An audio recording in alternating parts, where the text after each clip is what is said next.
Mga kapatid, kahit na dumating ang pagpapala ng Diyos, kung hindi ka handa para dito, hindi mo yan matatanggap. Kahit naman po ang sanggol, di ba? Kailangan din naman ng 9 months bago lumabas sa sinapupunan ng kanyang ina. Ganyan din naman po pagdating sa ating mga blessing. Kapag lumabas po ang bata na wala sa oras, ano po mangyayari? Mamamatay po ito. Di po ba?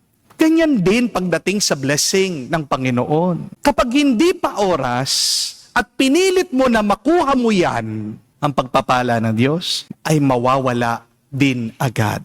As one saying goes, if you try to find a shortcut for your success, you will cut short your success. Don't dictate God.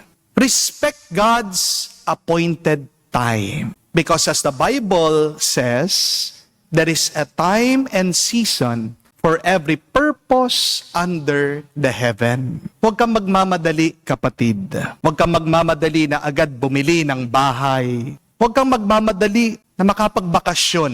Huwag kang agad mag-o-open ng business kung wala ka pa naman sapat na kaalaman. Kasi kung tama na ang panahon, ang Diyos mismo ang gagawa ng daan para pagpalain kanya.